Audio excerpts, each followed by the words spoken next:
So with that, opening remarks, Ethan Chazin from the Chazin Group.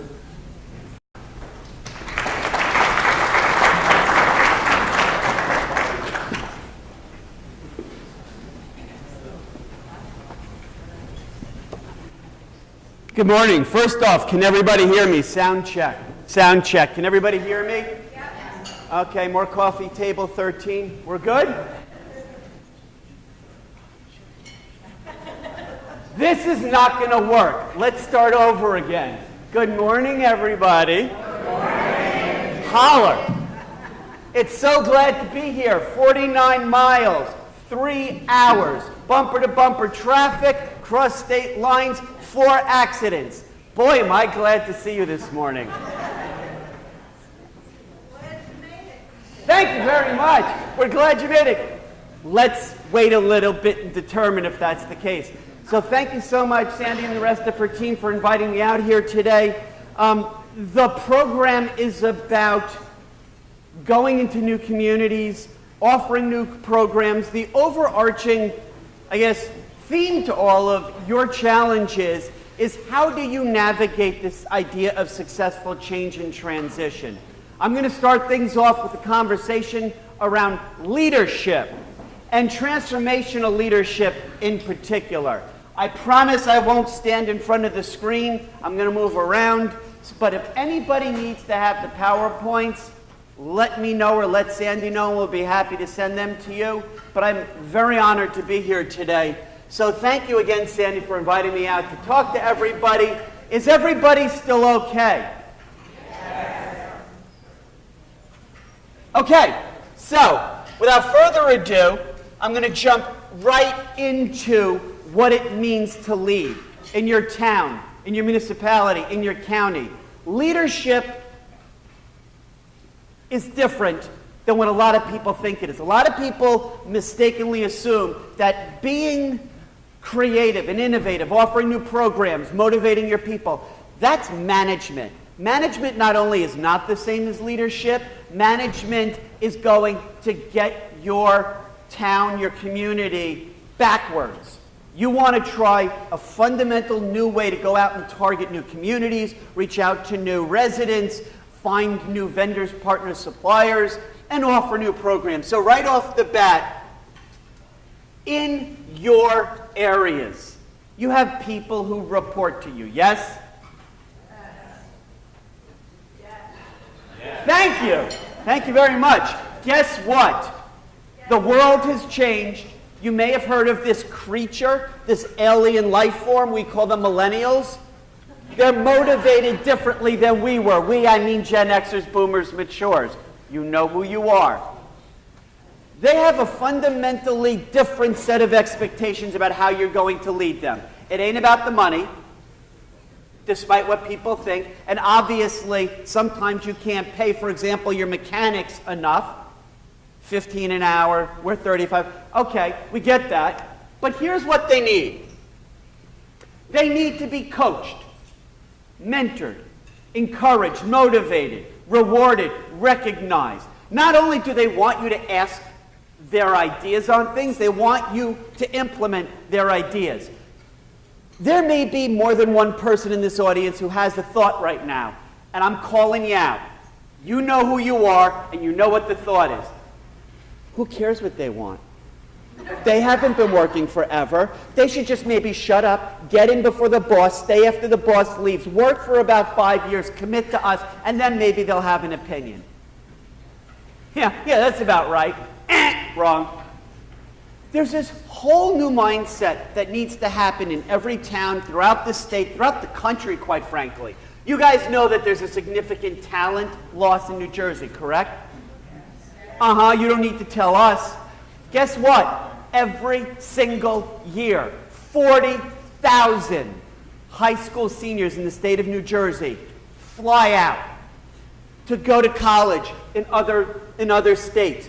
Specifically STEM, science, technology, engineering, mathematics students. They leave the great state, the Garden State. Every year, as you probably have felt in your challenges, bringing in new talent, new future people to take on the work that you need them to do, 4,000 people come into the state of New Jersey to go to college and university. I'm not a math major, but if you think about that, 40,000 out, 4,000 in. So we need to figure out, and this is what leadership does, and today is going to take you hopefully down the road of thinking about new communities, new outreach, ways to have better, more productive conversations with the people who live in and influence your decisions about residents and programs. But there's another piece to this, and the thought process is, what do you do to bring people in and have them stay working for you? It's very easy to say, young people don't share our work ethic. Has anybody ever heard somebody else over the age of 35 say those blanks today? They don't have boom, boom, boom, boom, boom, work ethic, commitment, loyal. Am I speaking a foreign language right now? No. What? No. Holla! Okay, what makes people who you work with, who work for you, what makes people who you hire subcontract to pave the roads or do the recycling or do all of the necessary things every day that you need to have done? There are two ways to motivate people. You may have heard these. Intrinsic and extrinsic motivation. Extrinsic is all about the money, money, money. Oh my God. Pitch Perfect 1. It's all about people thinking that other people need to be paid to get things given to them to motivate them to do work. Of course, certain people are hardwired that way. People who do menial work, repetitive tasks, the same thing day in, day out, they need to be incentivized purely by extrinsic monetary reasons because they're bored, they're not challenged, they're not using all their skills. And by the way, if they're really good people, you think they're going to stay with you? No, because the alternative is intrinsic motivation. Think about yourself for a second. What makes you wake up every day and go to work? I have a job. I have bills. That is what I call in the trade dead person walking. Meaning you wake up every day and you go, but if that's your fundamental motivation, how do you get other people to say, I'm on board? You have me. I'm on board in Freehold or Morristown or Princeton or Trenton. I'm on board to come in and work with you because you're so engaging as a leader.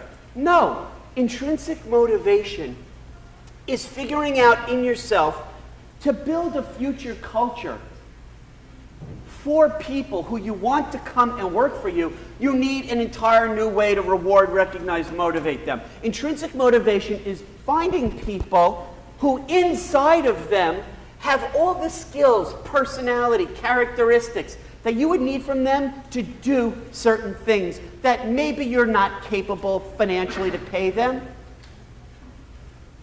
Things like allowing them to contribute to their work, deciding what needs to get done, figuring out new ways to solve the problems that you face. There are people who like to solve problems, they like challenges, they don't want you to be on top of them, but they take themselves very seriously. Well, some of you may be thinking right now, that sounds great. Can you maybe send some of them our way? Because we can't find any 20-something-year-olds who have those qualities, characteristics, attributes. Anybody thinking that? Oh, you know you are, girlfriend. Of course you are. Guess what? Everything you're doing as far as recruiting, looking for, trying to find these people is dead. It's 20th century. In the 21st century, you need a new way to look for people who are going to literally run through burning walls possibly to get the work done to help you solve problems on behalf of your constituents. Who are they? Ex-cons. Oh, don't. We can debate this later. Veterans, honorably discharged. Students who are high school graduates who have spent most of their lives as a Boy Scout and then an Eagle Scout. We want students who went to junior college or community college, and their parents said, oh, don't you go to college. You come work in our dry cleaning business or our restaurant. First generation college graduates who had to pay for college themselves out of their own pocket while still being a primary care provider for their 4 younger siblings and a sick grandparent. Are you recruiting this way? Oh, no, you're not. Because if you were to hire me to take an audit of how you're looking for these people, you'd see there's a disconnect between the way you're trying to have conversations with these people that you want to come in and you lead them versus the way that you actually need to find these people. So there's 2 ways to think about motivation, intrinsic or extrinsic. The type of work, if it's menial, you can give them monetary rewards, Starbucks gift cards, all that stuff. Intrinsic motivation is when the work that you're asking them to do is challenging, requires them to think, requires them to come up with solutions. Then you go from having to extrinsically or give them things to motivate them to find a new way to recruit people who act, think, behave differently. Future leaders, wherever they are. So this talk is about leadership. A lot of people screw this up. They think that they're being a leader, or they report to a leader, but actually they're a manager. I'm going to break down the 11 types, buckets of manager-leader. I want you to think about something.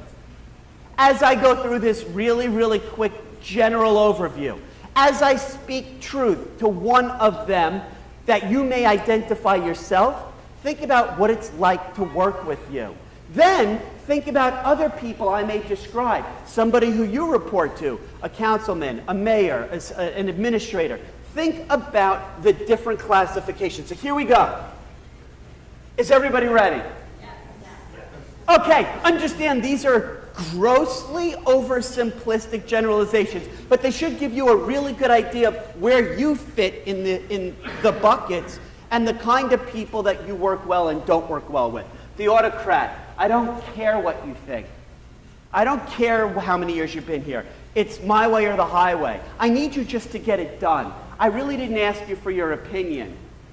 There's a right way to do it, my way, and then there's the other ways. I prefer if you do it my way. Okay? Good. Don't agree with that? Check back to rule number 1.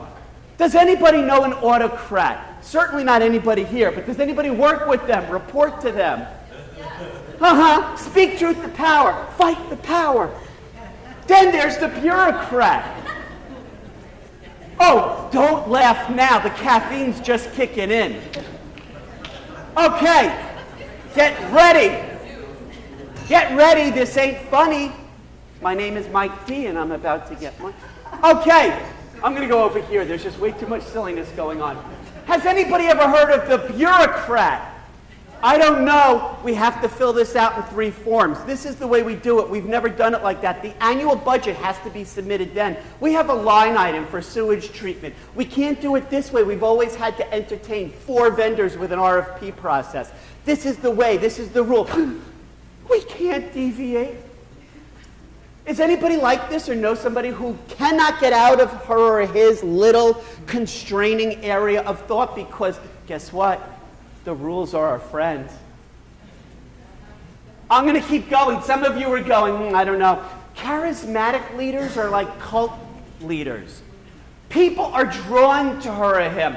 When they come into a party, it's wild. If you know who they are, they've come into a party, and it's like people flock to them, like moths to a flame. They are able to influence. They may be a city councilman. God help you if they're in control of the budget. There's somebody who just by their very nature has people drawn to them. Know anybody like this? They're incredibly manipulative because they know that they're incredibly capable of influencing. And when they have an agenda, which maybe contradicts the work that you do day in, day out, you're up against a hard sell to try and bring other champions on board with you to get the necessary infrastructure, funding, or work done. Because don't forget, the charismatic person can just come over and whisper like a little bird. Game of Thrones fans? Whisper. The little birds whisper in somebody's ear, and then all of a sudden, they pull back funding. They pull back funding from your project. Okay, So move on. A democratic or participative leader, she doesn't feel comfortable rushing to judgment on quick decisions. I know we got to get it done. You know, it's the height of the rainy season. We're going to have a lot of leaves dropping down, blocking up drains, creating backflow. I know we have to get it done, but guess what? I really don't feel comfortable giving you an answer until I talk to my people. You're just going to have to wait. What do you think about this? How would you handle this? That's great, but what do you think that he does? And why would he do that? And they're pushing me, but you know what? What do you think about this? And how do you feel? And you're saying, we needed this 2 weeks ago. I know, relax. Don't do it till you want to break the... The democratic leader has to maximize the number of inputs because she doesn't feel comfortable unless everybody participates. What are the drawbacks? I know you now needed it a month and a half ago. It takes longer for this leader to get consensus, but listen to this. The democratic participative leader brings in more different viewpoints to come up with more creative solutions. And right now, in all the challenges y'all face doing your work, wouldn't it be nice if you had the benefit of getting a maximum amount of creative ideas or new ways of thinking about things? The people relations oriented, we used to call this management by walking around.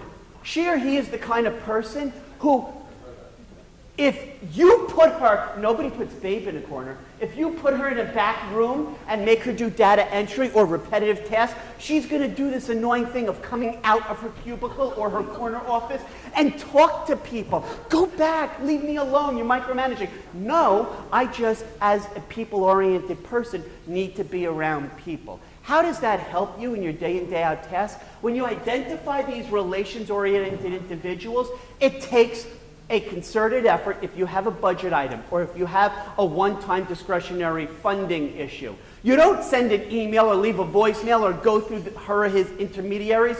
Get on her calendar, get face-to-face, schmooze. So here we go. Has anybody checked out emotionally so far from today? Is everybody still with me? Avatar, do you see me? I see you. Okay, the servant leader, public service, you would think everybody sitting here this morning is a servant leader. Servant leaders are by their core necessity, their DNA demands that they go out and serve others. They don't feel good. They physiologically feel nauseous when they're not in the midst of helping people. So you would think, isn't that in everybody's job description? Isn't everybody sitting here a servant leader? Relax, it's okay. It's okay, it's okay. Is everybody here like that? No. Yes, no, I'm a servant leader, pick me. No. But hold on a second. If the scope of what you do day in and day out is predicated upon serving others, then I have a really, really, really interesting hypothetical for you. If that's not what motivates you intrinsically, how are people who you want to bring on board in this new dynamic? Today's conference is about finding new avenues to engage new segments, finding new programs. It's all about creatively finding solutions. That requires leadership to serve the general public. But if that's not intrinsically who you are, then maybe, I'm not going to say completely change. We all know developmentally we are who we are for the rest of our lives by the time we're 5. But I'm not asking you to fundamentally change, but to rethink the people you surround yourself with. Your staff, the people you hire, the people who you engage or influence in your towns, in your communities, subject matter experts, politicians, people who have a big microphone and are influential for the benefit of serving others. Then we go to task-oriented. Task-oriented is the kind of person who likes to keep lists. My to-dos. I have my to-dos. You laugh, but you know what? On my to-dos on Thursday morning was drive down to NJClean communities. It took 3+ hours, But now I can cross it off. I have my weekly to-dos, and at the end of the week, 5:01 p.m. on Friday, I look at my list and I look at all the tasks that I've done. I check them off. The ones that I haven't done, I put a little arrow that says carry forward. The ones that I say, I'm not going to do that, I put a little X. Task-oriented people are focused in the literally just getting things done, getting work done. Here's a really, really pro-con of them. The pro is they're very, very focused on completion of tasks. They're focused on delivering. They're committed to the programs that you need to have done day in and day out. But they cannot conceptualize a world that goes past the task list. They can't think creatively outside of that realm of the known, the certain, the predictable. Simba, look farther. Wherever the light touches, that's our municipality. Okay, so transactional sounds like a banker. Transactional is the kind of person, maybe you're one of them, who feels most engaged and most fulfilled when you're managing the transactions or operations of what needs to get done in your sphere of influence. All the separate programs, all the key initiatives. You're managing the day-to-day. Transactional people feel comfortable in a world of predictability, known. We've had the same budget year in, year out. Things deviate by a certain percent, but we can pretty much expect all this stuff. But what happens when Hurricane Sandy hits? What happens when an unpredictable, how do you do business continuity? Plan for things that you haven't even expected that hit you. Or how do you do risk management? How do you have other programs lined up for when the completely unexpected happen? You can't get there with transactional. And the final iteration of this thing called leadership, which is going to take you hopefully through the rest of this conference, is the if the transformational leader in you and around you takes over. What is a transformational leader? It's somebody who she hates the world the way it is because she knows that it's a better world. It's kind of like my daughter who's 18, who what we refer to nicely as a Gen Z.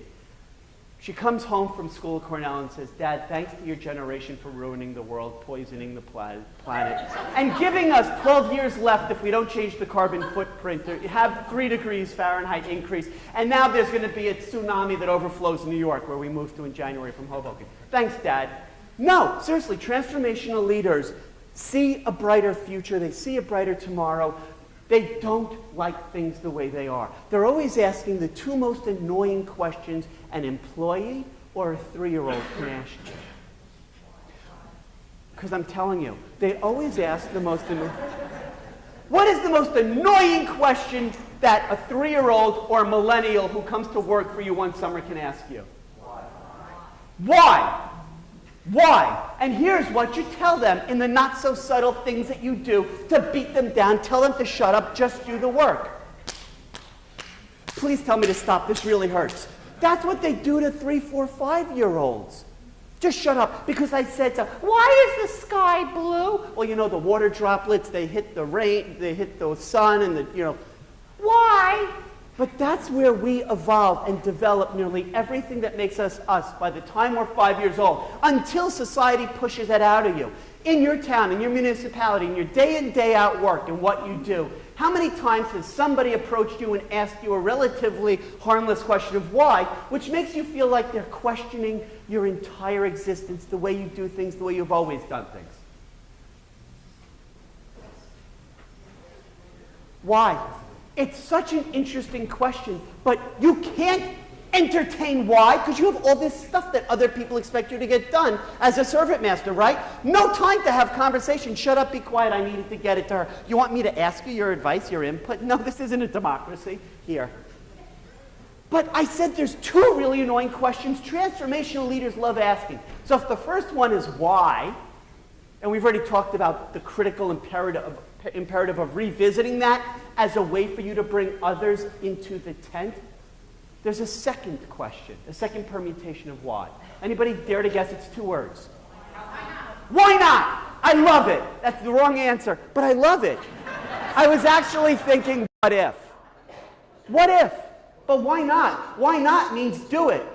Why not is the mantra Richard Branson had at the age of 18, and he's created 8 separate companies worth more than $1 billion each. By basically saying, screw it, let's do it. I understand you're in the public sector. This isn't the private sector, Ethan. Wrong. There's no limitation to for-profit, nonprofit government work, except in one's ability to want to transform everything around them. That's what transformational leadership is. And honestly, in these times, oh look, the sun's come out. At the moment in which I talk about transformation. Okay. I made a few phone calls. It's okay. You had yesterday, you prayed. I have today. That's why we pray. Okay, a lot of 1980s references. This is the end result of transformational leadership. You push everyone around you forward. Sometimes dragging and screaming and kicking, but you move the world forward. And that's what transformational leadership is all about. Now, the other piece of this is the 4P model. This is a really easy thing to do, whether you have 4 employees, 14 or 40, and you can turn this into yourself as well as you're looking at your employees to gauge how well you're doing in this regard. 4 Ps. The people I started with this morning: recruiting, hiring, seeking out new individuals, young, hungry, intrinsically motivated people that would come work for you. That's the people part. The planet, everything we do, recycling, waste treatment, converting discarded plastic into shoes and laptops. That's the planet. Purpose, sense of calling. Whenever I go in at Rutgers and I do programs to the Office of Continuing Professional Education, and I talk to people in these different disciplines, so maybe some of you have seen me through Rutgers, I always talk about this, and people push back in your line of work, and it's awesome, because I love conflict, because that can create a new way of thinking. Here's the comment: we don't deal with this in our world serving our communities. You mean you don't have a sense of purpose? No, we have a budget, we have masters we have to serve, city administrators, city councils, government. I strongly push back respectfully and say the 3rd P of purpose is your calling. What does get you excited? What does wake you up and get you out of this sheep-like passivity? And the answer is not, I have X number of years until retirement. And then the 4th P is a fancy word. There's a lot of peeing going on. Probity. Probity is a moral compass. Do no harm. Do well in your communities. How? Why? Why not? What if? So really the point of all of this as a kind of framing of leadership in the future and getting you ready for an amazing conference today is, where are you? On a continuum of sorts, on the matrix of, on the x-axis, are you somebody who's transactional? No harm in this. It's not a value statement. Likes to get stuff done, feels comfortable with a list of tasks, work, the known. Versus somebody on the other end who's always saying, why do we do it this way? What if? So that's the horizontal. The vertical is, how much control are you comfortable giving up? So if you look on the top, the autocrat, my way, or, well, there really is no other way. So let's go back to number 1. There's your way and everybody else has to follow your way. The autocrat, all the way down on the continuum to the person who's democratic or participative, you need people with you to give you insight, because they're the people who are going to be the future, people who maybe take over your work or take on new responsibilities. Where are you? Where are you? It's rhetorical. I just want you to think about this. Relationships. This is interesting to me because when I do this in the public sector, everybody throws out at me, I have certain people I need to work with and work for, and they're this, this, and this. And there's never a conversation about who are you? Who are you? I don't care if you're in your early 20s, late 60s. Who are you is a fundamental question that begs to be asked at any point in your career to understand who you work most effectively with. Go and look at some of the relationships that you've had the most productive, successful outcomes. And conversely, those people who you may have to work with, but every now and then you just need a timeout because he gets on my last nerve. Why is it that certain people rub you the wrong way? It's actually about your relationship vis-a-vis the connections you have. On a continuum of human behavior, if you look at it like a normal distribution, there are two ends, very, very ends. One is a hunter, one's the farmer. Now, also, where do you see yourself on this range, and who are the people on this range who 3 or 4 people you have the most successful relationships with, you get the most stuff done? And who are the people, God help you, just can't work with her or him? You can't. So think about a mapping of sorts. The hunter is independent. She doesn't need anybody else. She's not hardwired to build trust and gain respect and give loyalty because she doesn't care. He's not interested in that. It's all about the deal, getting the contract, signing up the vendor, getting their name attached to a really great public works initiative. I have my name on it. So the hunter is somebody who has no interest in building collaboration and working with other people. Why? Because she doesn't like you, respect you, or care about you. Sorry, no offense. She's a hunter. Hunter gonna hunt. Then there's the other end of the continuum. By the way, is anybody exactly like that? Okay, it doesn't. You don't have to raise your hand. Who's the hunter? Who knows a hunter? Who has to report to a hunter or work with a hunter? I don't feel comfortable, Ethan. They know me. I'm not going to raise my hand. These people will judge. It's okay. This is a warm, nurturing, embracing environment today. I don't care if you're willing to raise your hand or not, but please do think about where you fit in this continuum, and again, those relationships that you optimize or you struggle with. Now, on the other end of the continuum is the farmer. She's all about planting crops to grow wonderful relationships. Every day are seeds being cast and fertilized and rainfall. They're all about building consensus, working with others, getting stuff done together, earning your trust, having your loyalty. Collaboration is king, queen, and jury for them. The farmer is very dependent. He or she likes to work with others. She may feel comfortable working independently, but that doesn't fulfill her. You complete me. So, That's cool. It can be participative. Does anybody want the mic? I'm starting to get tired. The caffeine is not kicking in. So here's a really interesting thought. Managing is not only not leading, managing, which you may have been doing up until this very morning, until you've seen the light, and now you're going to stop. Management is a 20th century manufacturing type of need to look at people as assets, and that crap no longer will fly.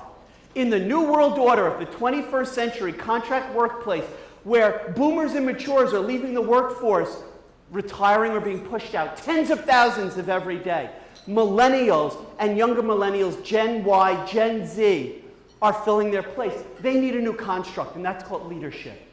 So managers are people who do things right. Leaders are people who do the right thing. There you go, I said it. Or actually, Warren Bennett said it. So it's a me, and if you don't understand me, what's in it for me? It's a human nature tendency to want to take and take. Fight the power. Fight the power. We're going to go from me to we, and guess what? You can recruit, look for people who are young, who have already demonstrated that they think differently than your felonious, generic perception of those young ones today.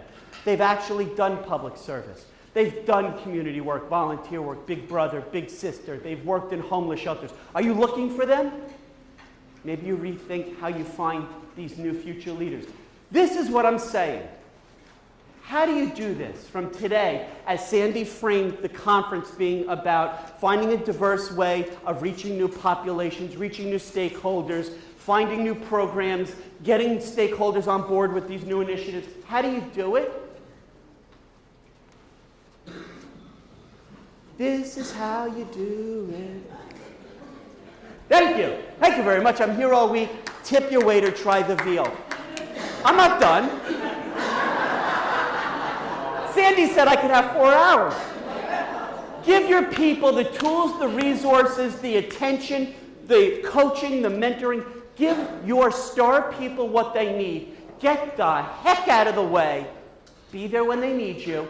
And watch the magic happen. There's a reason you may not feel comfortable allowing your people to have the autonomy to do what they need to do. Fill in the blank as to why. I don't trust them. They're not qualified. They don't have the right skills. They're lazy. They'll look for the least challenging way to do it. I have to micromanage them. You didn't have to micromanage them if you didn't hire them. I didn't hire them. They were handed over to me, or I inherited them. Fire quick, hire slow. There's a new way to find people who you can unleash their untapped potential as a leader of those people. Here's the difference. The word management is like a 4-letter word. Yeah. Management, from the French, means to control, take by the hand, direct, exert the desired force. Or the Latin, mano agere, same translation. Anytime anybody in public works or the private sector, when I'm talking to them, they say, you know, our people are our greatest problem. I'm like, well, why? And they'll start a conversation with me, and they'll call their people a word. And it is such a disgusting word. And it's not millennials. I'm going to say something to you. They refer to their people as, our people are our greatest, you said ass, asset. An asset is a human being akin to a photocopier with limbs. An asset is the mind thought of a manager who doesn't deserve to have people who can achieve great things. Because think about an asset, like a car being driven off the car dealership lot. It depreciates over a period of time. It costs a certain amount of money that gets, depreciated out of it. It requires certain maintenance, days off, sick leave, God help you pay, and health benefits. And over a period of time, you have to invest a certain amount of resource into it. A photocopier has ink cartridges, the repairman with the butt crack, or your employees have a different set of needs. And that asset over a certain period of time, in the public sector might be 17 years, 20 years, 7 years. At some point, you discard that asset that you don't think is valuable. That's what many of you in this room, whether you're willing to admit it or not, think about your people. And it is no longer an acceptable way to get you from good to great.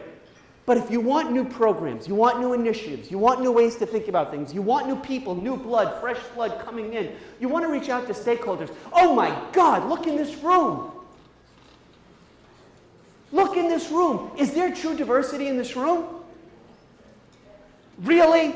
Really? I grew up in New York City. Do you really want to go there?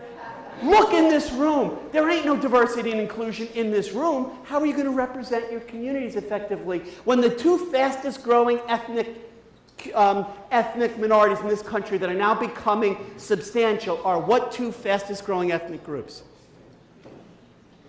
Hispanics, Latinos, and they're called Asians.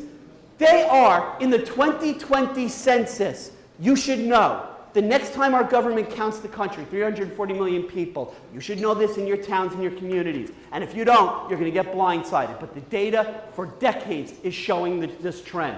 For the first time in our country's history, in 2020, more than half of all the millennials, 83 to 85 million people, nearly more than half will be non-Caucasian.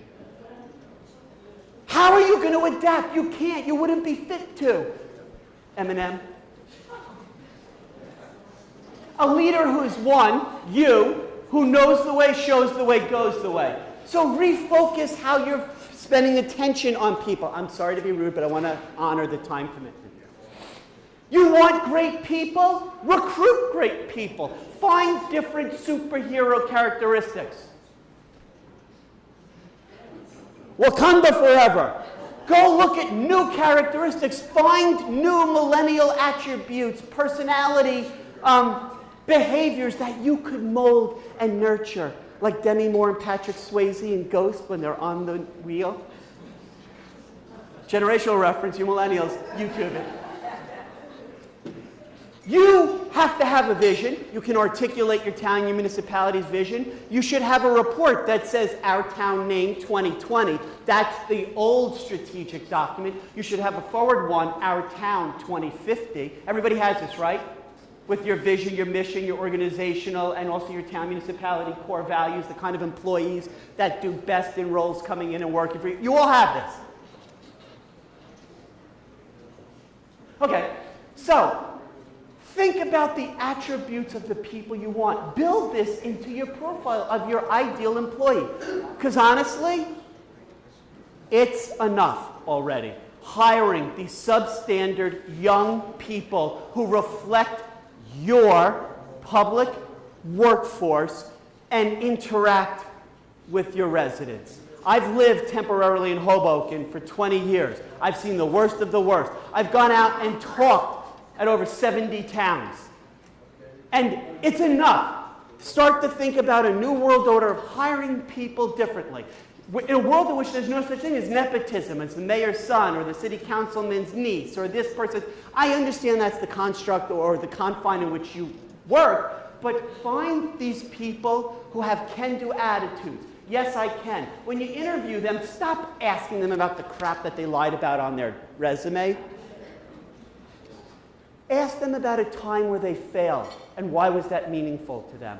Ask them about a life lesson they learned because their mommy and daddy, you don't have to use this language, weren't there to always bail them out. Gen X or helicopter parent were creating a disabled future. Okay, ask them about something that they did that they're incredibly proud of. There's a new way to recruit. There's a new world order.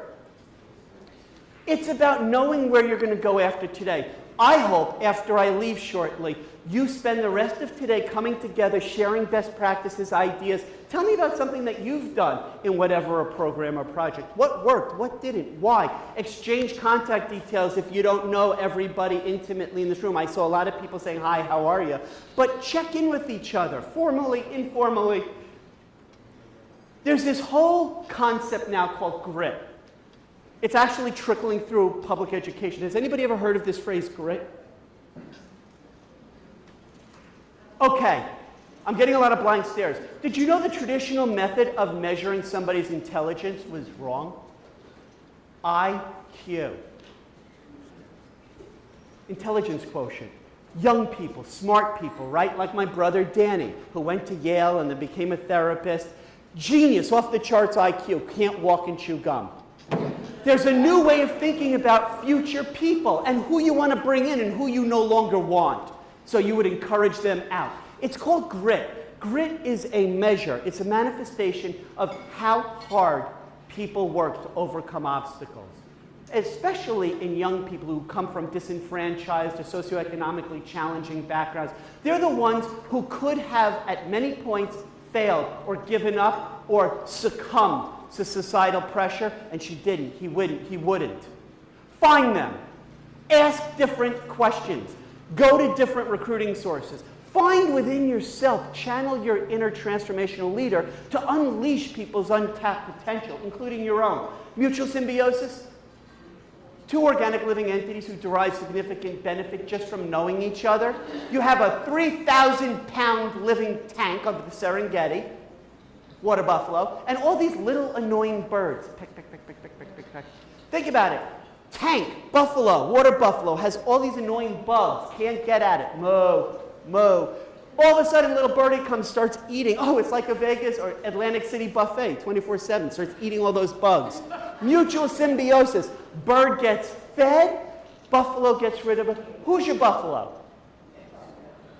It's not literal. Who's your bird? Who do you wake up every day and say, I have strategic relationships with? These 4 or 5 people who you nurture, cultivate to get things done. Get budgets approved. Sneak new line items in a budget where you didn't think any discretionary money could be found. She helped you get $1.7 million for additional funding for that road or reconstruction or the library renovation. Who are your peeps? Share. Be a sharer. How many people this week have already once, today's Thursday, have once shared an interesting video, TED Talk, article, reference, a proposal, something that somebody else in this room that you know well could benefit from? I got one. Do I hear two? Do I hear I'm the guy who's selling the cattle? I got two. I got three. I got four. I got a half. I got a... Sounds like I got five. 5 out of what? 70? Or are some of you just being coy? Share. Get out there. Build stronger bridges. It's being a connector. If I were to audit your team, let's say you said, Ethan, this is all great theory, but I work for the town of Metuchen, or I work here, or I work there. We don't do this. Why not? Do you have a vision for yourself in your career written down for however long you plan or think you're going to be working? Who has a written down vision? Retirement. Who has a written down vision? Retirement. Who has a written down vision? Retirement. I saw a hand in the back. Go for it. I got one. I'm begging you. Start to think about this. Your plan, your professional development, leadership, think differently, act differently plan. A plan that is not written down is what? It's a dream. It's a pipeline. Once you get it written down, there's a level of commitment that you make to yourself, for yourself. So start to think about the people around you. One of the most amazing communications workers, a 21-year-old graduate from the City University of New York, works in Hoboken in their administration for the mayor's office. He's a phenomenally sharp young man. He's killing it with social media. I'm not asking you what you think of Hoboken. But he's tremendous at communications. He's getting paid pennies versus what he would get if he went across the river into Manhattan and started working as a social media expert. Why is he working in Hoboken? That's a good question. Why? I said I lived there for 20 years. He has a mayor, finally, a real mayor. A mayor who has said to him, I want to see your 5-year plan, your 10-year plan, and your 15-year plan, and I want to see where you're going to be in the great state of New Jersey. I want to see you down in Trenton at some point in the next 10 years. And this mayor has already given him 3 job descriptions, which are insanely aspirational. And he said, I'll work with a career action plan. How do I know? Because he and I, the mayor, years ago, when he was just an attorney in Hoboken, he and I were talking about this. How do you get great people to come and stay? It ain't about the money, money. There's more. Look harder to be a leader. Set goals for yourself, lead by example, and influence others. Okay, I do want to say something with great respect and sensitivity. The people around you who work for you or work with you, they pick up on your collective being vibe, your nonverbals, the way that you carry yourself, the way that you look, the way that your facial expressions, the way that you act, how ethical you are, how you treat others, your engagement in the community. They follow every action. Start to think about setting examples is not just telling people how they should act.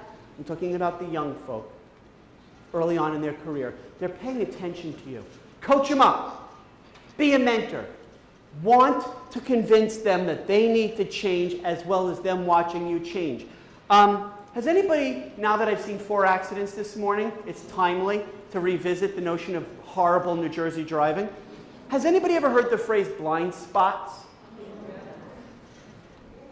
What's a blind spot? Explain it. Huh? If you're in the lane, they're on texting. What are your blind spots? What are the subconscious biases that you wake up with that are anchoring you down, making you incapable of going into every conversation that you may have with the willingness to change your point of view? There's a word for that, actually. It's called emotional intelligence. It's empathy. It's going into every conversation. It's not saying we've never done it like that. Our budget doesn't permit it. Well, the mayor won't let us. You have to go talk to the administrator. Our city council is in opposition of this initiative because there's a 5-4 majority. Does this sound at all those phrases familiar? No, this isn't alien to you. You've never heard or somebody said to you or you yourself have caught yourself saying these phrases.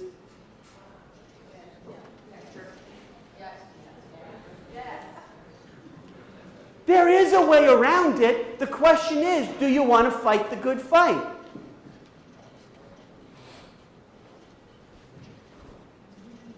So, today is all about looking in yourself and looking around, sharing great ideas with the view towards reaching out to new communities, finding new on-ramps to new highways, not literal, but figurative highways to success in the future. Budgeting, planning, infrastructure, development. And there's a way as a leader that you can cultivate new relationships or reinvigorate existing relationships with a number of different stakeholders, people who influence your sphere of being.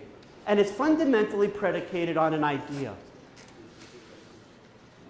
At any age, at any point in your career, are you willing, ready, and able to turn the looking glass in? It's amazing how many people right now are joking, smiling, looking at their phone in sidebar conversations. This is, for a very specific reason, why I'm here, is to challenge you to break out of that way of always doing what you've always done.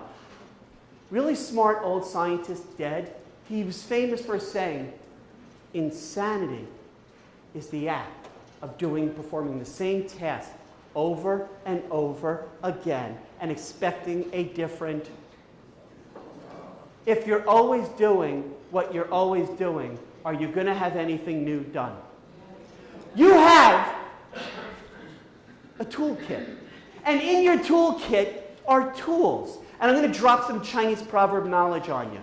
If you only have this hammer, or this way of approaching all the day in, day out challenges, if you only have this proverbial hammer, every problem you face is I should hope so, or this doesn't work otherwise. Which means no matter what the problems you encounter, if you only have one set of ways of dealing with things, people, budgets, initiatives, you're only going to get what you ever got.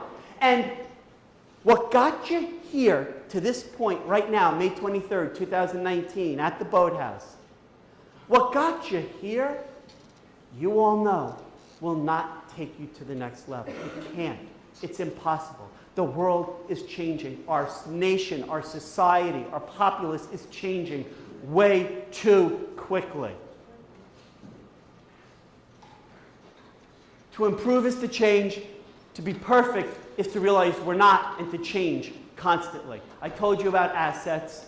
I'm going very quickly to get to closure because I'm being sensitive to the time that the panel starts at 15. So I'm going to share a final thought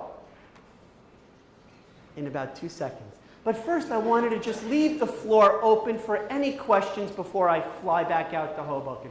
Does anybody have any questions about any ideas, concepts, or maybe some confrontational, oppositional viewpoint of things I said this morning? I know that it was a lot. And I know it was fast. And I know it was heavily caffeinated. Nobody wants to say, but wait a second, this sounds great in theory, but my people are this, and this. You know you want to. I don't really have control of what gets done because A, B, C, D.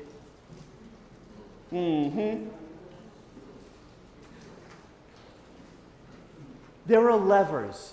There are knobs that you can adjust. There are people you can maybe think or rethink or re-architect the way you've engaged her or him or them to possibly come up with a new approach, a new mindset. Take the blinders off, shift lanes. There are new ways of doing it. There's only one limit, and it has nothing to do with anybody else other than the person inside here. There's only one limit to your ability, honestly, to get stuff done. And that's your willingness to revisit everything that you do with the view towards how do I change? How do we change? How do I adapt? So final thought before I exit. If your actions inspire others around you to dream more, learn more, and do more, and become more, you're a leader. Anything else is just pretend. If I've seen farther, it is by standing on the shoulders of giants. The greatness that is around you can rise you up and others up. People are great who work for you, work with you. You may not know it. You may say, her? I've worked with her 7 years. It's not him? They're out there. They just may be the walking dead that I referenced this morning. They wake up every day and they say to themselves, I have to go to, I'll go to work. Yeah. You know what that feels like when a little part of you dies every day? That's not living to live. On your tombstone, in like another 70 years, do you want it to say, here lies your name, she or he wished they could have worked more? As you're on the golf course. No. To be great means to change and change constantly how you handle things. My daughter's favorite poet, Shel Silverstein. All the coulda, woulda, shouldas lying in the sun. Thinking about the things they coulda, shoulda, woulda done. All ran away and hid from one little did. There is no try. There is do or do not. Yes, Yoda.